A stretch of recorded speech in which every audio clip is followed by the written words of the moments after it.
God doesn't play about marriages. Let me explain.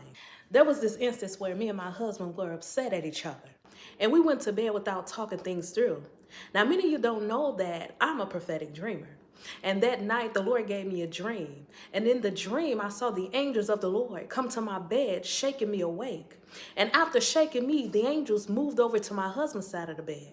And I knew immediately that God was sending me a message. And I understood that he was telling me, hey, you need to talk things out. Y'all need to get this right. And so a couple moments went past and I felt the shaking and I awoke. And there I was lying in bed waiting for my husband to wake up.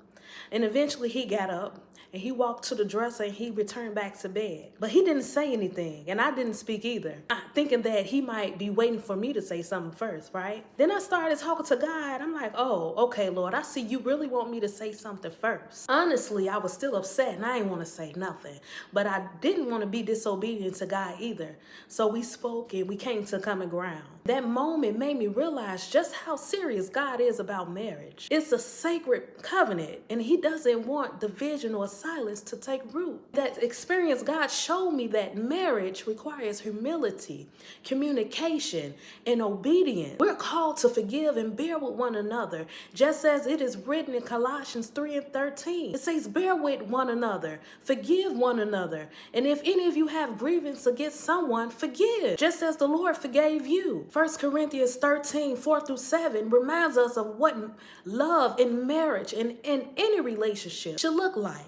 It says love is patient, love is kind, it does not envy, it does not boast, it is not proud, it does not dishonor others, it is not self-seeking, it's not easily angered, it keeps no record of wrongs.